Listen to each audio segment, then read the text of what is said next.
Good evening. इस video में बात करेंगे भोपाल गैस ट्रेजडी की।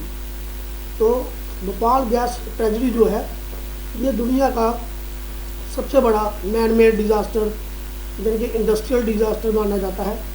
तो इसमें हज़ारों लोगों की मौत रात को सोते सोते हो गई। मतलब दिसंबर 2-3 की रात जो थी, 2 और 3 के बीच की जो रात थी दिसंबर 1984, तो कुछ ऐसा हुआ था भोपाल में जिसकी वजह से क्या हुआ कि हज़ारों लोग जो बेचारे सो रहे थे सोते सोते मर गए। बड़े सारे लोग, हज़ारों लाखों की तादाद में लोग इफेक्टेड हुए और जानवर, प्लांट्स, इनको भी बहुत इफेक्ट हुआ, इनको भी बहुत नुकसान हुआ, बड़ी तबाही हुई इनको भी। तो बीमारियां लगी। आज भी वहाँ पे जो न्यू बॉर्न बेबी है उनमें इफेक्ट पाया जाता है। बर्थ रेट की न्यू मतलब जो बर्थ होने के बाद जो डेथ रेट है वो इंक्रीज्ड है वहाँ पे। तो ये एक ऐसी ट्रेजेडी मानी जाती है हिस्ट्री में। हालांकि ये पूरे वर्ल्ड में एक ऐसी इंडस्ट्रियल त्रस्ती मानी जाती है, इंडस्ट्रियल ट्रेजेडी मानी जाती है, मतलब मोस्ट डिज़ास्टर माना जाता है industrial disaster Bhopal gas tragedy. तो ये देखते हैं इस वीडियो में कि भोपाल गैस ट्रेजेडी है क्या, कैसे हुई, तो इसके कारण क्या थे, इसके बाद में रिज़ल्ट क्या हुए, हार्मफुल इफेक्ट क्या थे। ठीक है, तो उसके बाद different aspects of Bhopal gas tragedy let us see in this video. Hi, this is Raman Atri. तो आज हम बात कर रहे हैं, we are discussing about Bhopal gas tragedy. तो दिसंबर की 2-3 की रात जो है, that was very unfortunate night for the Bhopal के लिए बहुत अनफॉर्चुनेट रात थी, बदकिस्मती भरी रात थी। हालांकि ये भोपाल के लिए नहीं, पूरी दुनिया के लिए बदकिस्मती भरी रात थी। तो हज़ारों लोग जो थे उन्होंने उनकी ज़िंदगी जो थी वो ख़त्म हो गई। कई लोगों को सब बीमारियां लग गई इस ट्रेजेडी की वजह से। और ये जो ट्रेजेडी हुई, ये जो भोपाल गैस ट्रेजेडी हुई, ये हुई थी, एक गैस थी जिसकी लीकेज की वजह से। वो जो गैस थी उसका नाम था मिथाइल आइसोसाइनेट। मिथाइल आइसोसाइनेट को MIC बोलेंगे हम आगे, जब भी हम इसको पढ़ेंगे तो शॉर्ट फॉर्म में इसको MIC बोलेंगे। Union carbide India limited, UCIL एक प्लांट था, यूनियन कार्बाइड इंडिया लिमिटेड। यहाँ पे क्या हुआ था, दिसंबर 2-3 की रात, तो मध्य रात्रि थी, रात को मिडनाइट। तो 1984 में वहाँ पे MIC गैस यानी कि मिथाइल आइसोसाइनाइड गैस जो थी वो लीक हो गई थी। माना जाता है, कई बुक्स में आप पढ़ोगे, कई जगह पे पढ़ोगे तो कहा जाता है 30 टन जो थी गैस की रिलीज हुई, कई जगह 40 टन 42 टन भी बताया जाता है। तो मोस्टली 30 से लेकर 42 टन तक ये गैस एक रिलीज हुई थी। यहाँ पे इस पर यूनियन कार्बाइड लिमिटेड जो प्लांट था वहाँ पे हुई थी। यहाँ पे इसमें एक गैस मटेरियल बनता है, केमिकल बनता था, इस जो पेस्टिसाइड वगैरह में डाला जाता है। पेस्टिसाइड यानी कि जो पेस्ट को मारने के लिए फसलों में हम डालते हैं, that chemical is called pesticide. तो उसके लिए MIC गैस का इस्तेमाल होता था, मिथाइल आइसोसाइनेट का।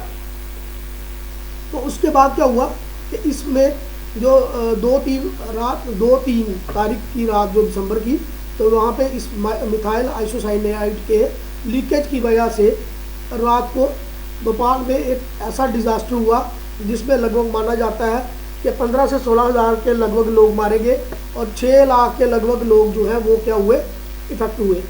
जानवरों को भी इसमें बहुत ज़्यादा इफेक्ट हुआ। प्लांट्स जो थे वो सूख गए और ज़मीन धरती जो बंजर हो गई। और कहा जाता है कि उस समय भोपाल में जो शमशान घाट थे, क्रीमेशन ग्राउंड्स थी, वो भी खाली नहीं मिल रही थी, इतनी बुरी हालत हो गई थी। अगर हम तो let us go to next slide. Bhopal gas tragedy is known as world's worst industrial disaster. दुनिया का सबसे बड़ा इंडस्ट्रियल डिजास्टर इसको माना जाता है। वर्ष 1984 की 2 और 3 दिसंबर की रात को आज भी भारत के इतिहास के लिए सबसे काले दिनों में गिना जाता है। तो इस रात को हम क्या मानते हैं, काला दिन मानते हैं। तो वही जैसे मैंने यहाँ पे वही है, what was Bhopal gas tragedy. तो भोपाल गैस जो ट्रेजेडी थी ये हुई थी MIC यानी कि मिथाइल आइसोसाइनाइड गैस के स्प्लिट होने से from union carbide India limited. ठीक है, तो ये जो गैस, इसकी वजह से क्या हुआ, भोपाल पूरा एक गैस का क्लोज चैम्बर बन गया था, हवा में ये फैल गई थी। तो उसकी वजह से लगभग माना जाता है 30 टन से लेकर 40 टन के बीच में गैस थी, जिसकी वजह से 15 से 16 हज़ार लोग जो थे वो क्या हो गए, मर गए थे, डेथ हो गई जिन लोगों की। और 6 लाख के लगभग जो वर्कर थे वो क्या हुए, अफेक्ट हुए। 6 लाख के लगभग जो लोग थे वहाँ पे अफेक्ट हुए थे। Warning bell before the tragedy, ये जो ट्रेजेडी है कहते हैं जो भी बुरी घटना आती है वो पहले ही बांसुरी बजाना शुरू कर देती है, यानी कि अलार्म देना शुरू कर देती है, बेल बजाना शुरू कर देती है। घटना, कोई भी बड़ी घटना ऐसे विदाउट अंदेशे के, विदाउट अलार्मिंग सिचुएशन के, अलार्म बजाए बिना कोई भी घटना नहीं होती है। तो माना जाता है कि इससे होने से पहले कि ये घटना बेल बजाना शुरू हो गई थी, पता चलना शुरू हुआ, आइडिया होना शुरू हो गया था कि कुछ बड़ा होने वाला है।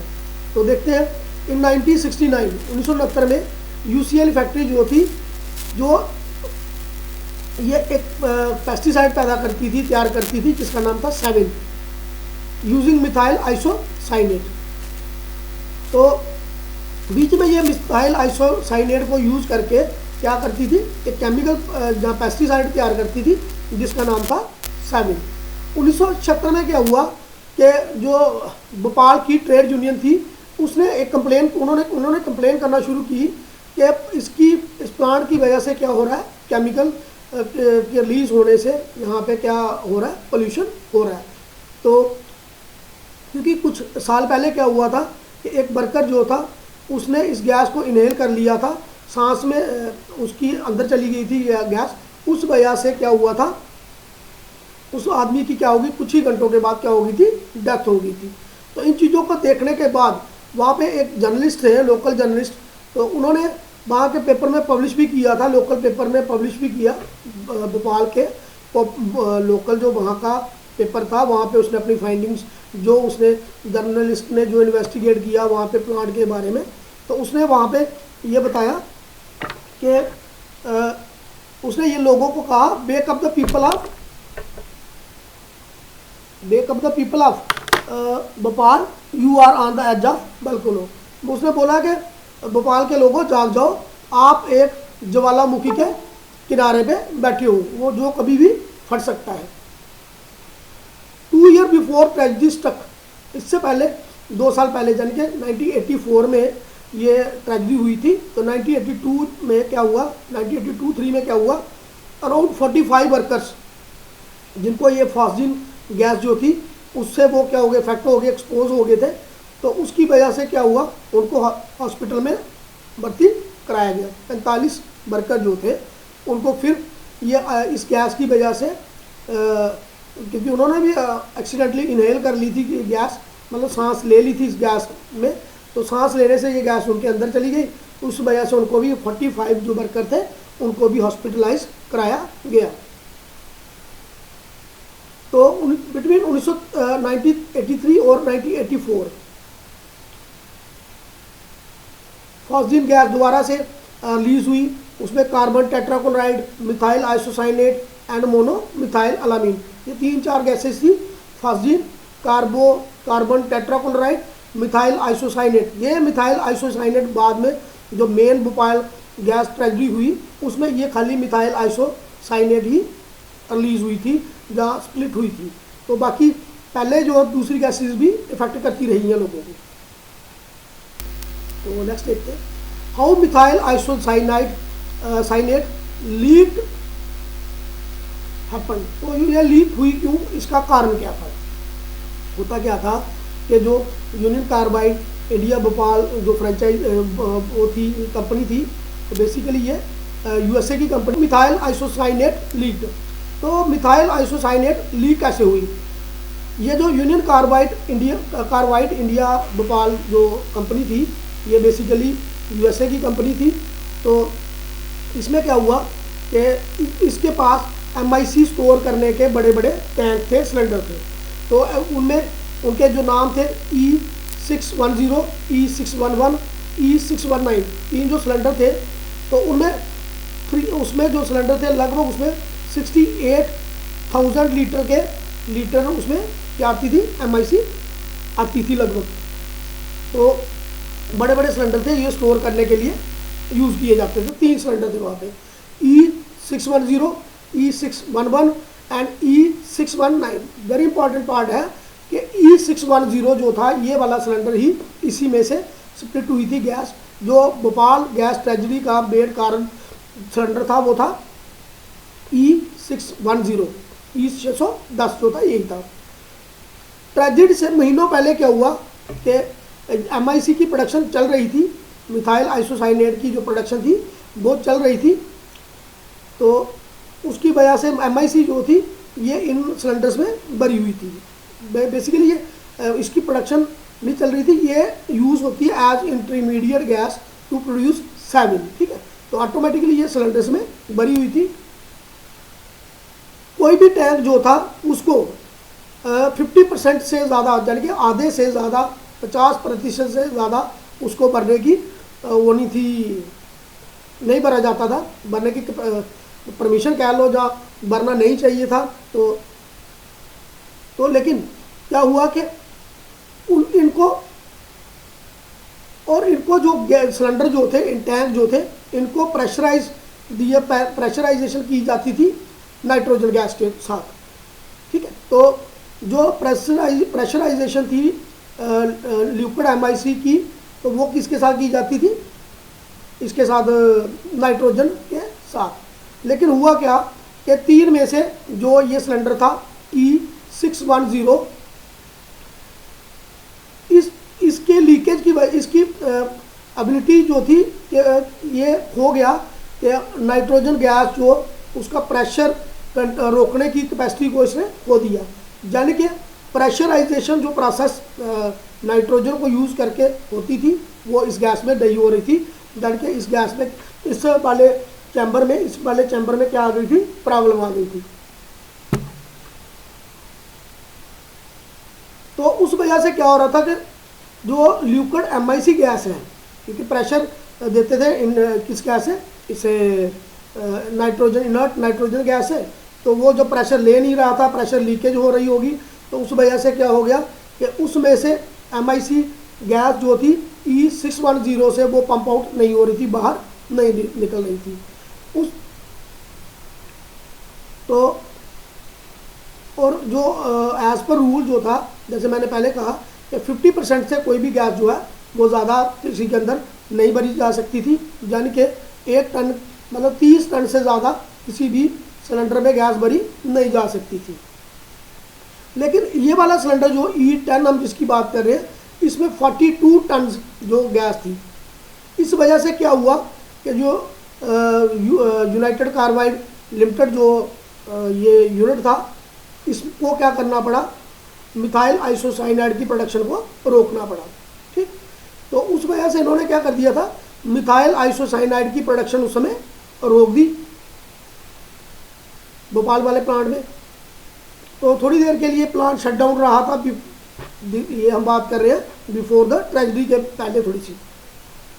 उसके बाद इन्होंने क्या किया, ट्रेजडी से थोड़े दिन पहले इसको, थोड़े दिन क्या, दिसंबर 1 या नवंबर, लास्ट ऑफ नवंबर को इन्होंने क्या किया, एक अटेम्प्ट शुरू किया, कोशिश शुरू की कि डिफेक्टिव टैंक को दोबारा से फंक्शन किया जा सके। ट्राई की इन्होंने, ठीक। तो लेकिन वो अटेम्प्ट क्या हो गया, फेल हो गया। तो उस समय तक क्या हुआ, जब इन्होंने देखा तो मोस्ट ऑफ द जो मिथाइल आइसोसाइनाइड गैस जो थी, उसके टैंक जो थे डिफेक्टिव हो चुके हुए थे और वो फंक्शन नहीं कर रहे थे, माल फंक्शनिंग उनकी शुरू हो गई थी। एक रिपोर्ट ये कहती है दिसंबर 2 इवनिंग को water had entered the mall functioning tank which resulted in run away chemical reaction. तो एक रिपोर्ट कहती है कि दिसंबर 2 को क्या हुआ, जो सिलेंडर जो था E610, इसके अंदर क्या चला गया, पानी चला गया।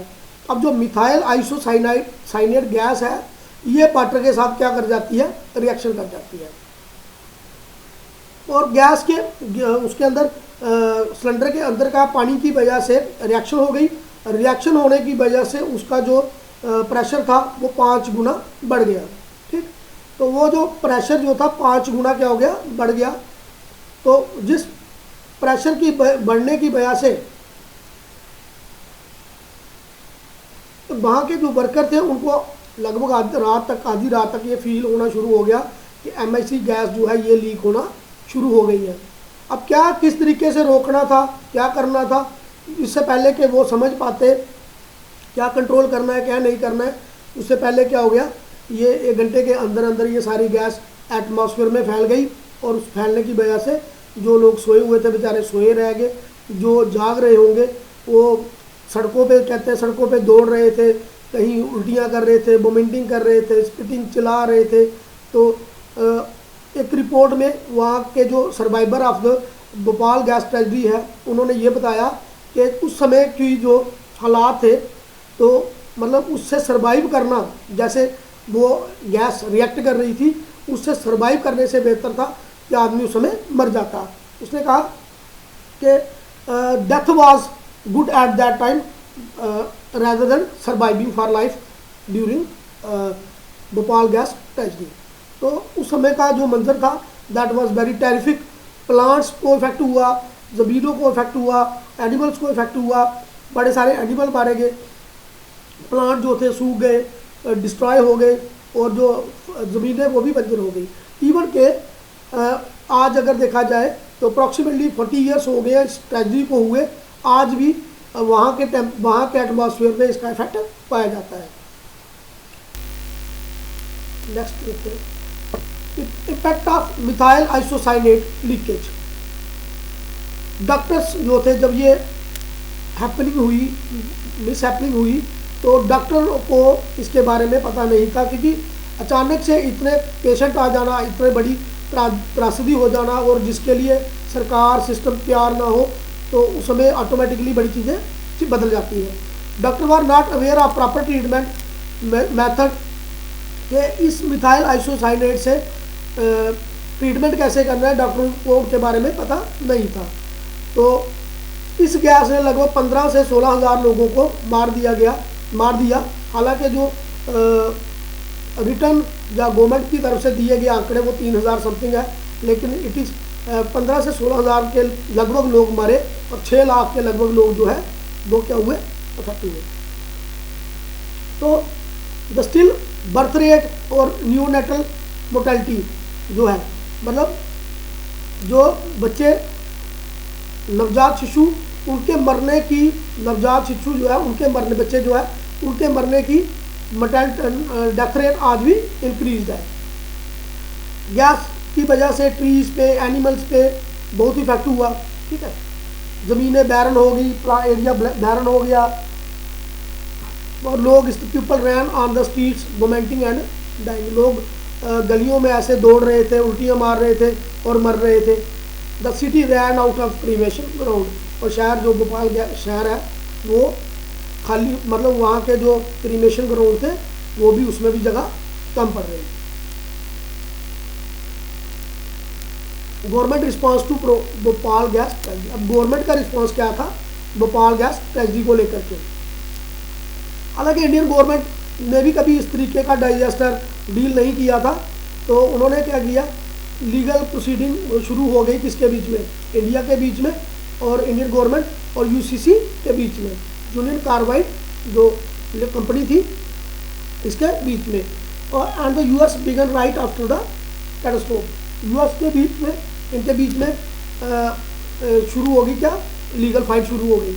तो ये लीगल फाइट जो है चलती रही, मतलब बड़ी देर तक चलती रही। आज भी वहाँ के लोगों को इंसाफ नहीं मिला हुआ है। ठीक है, तो टाइम टू टाइम गवर्नमेंट ने अलग अलग फैसले लिए, तो उस ये लंबा क्रोनोलॉजिकली रहेगा स्टेप अप। अगर हम इसको पढ़ेंगे तो 90 शुरू से लेके government pass the Bhopal gas leak act पास किया उन्होंने मार्च 1985 में। ठीक, तो जो UCC थी, यानी कि यूनाइटेड कार्बाइड कंपनी, इन्होंने ये यूएसए की थी। शुरू में इन्होंने 5 मिलियन रिलीफ देने के लिए माना, लेकिन सरकार ने जो है इसको नहीं माना, क्योंकि सरकार की जो डिमांड थी वो लगभग 3.3 बिलियन की थी। बाद में लगभग ये बात जो है इनकी सेटल हुई 470 मिलियन में 1989 में। तो इस तरीके से केस चलता रहा, प्रोसेस कोर्ट में प्रोसीडिंग चलती रही, टाइम टू टाइम प्रोसीडिंग चलती रही। 2010 में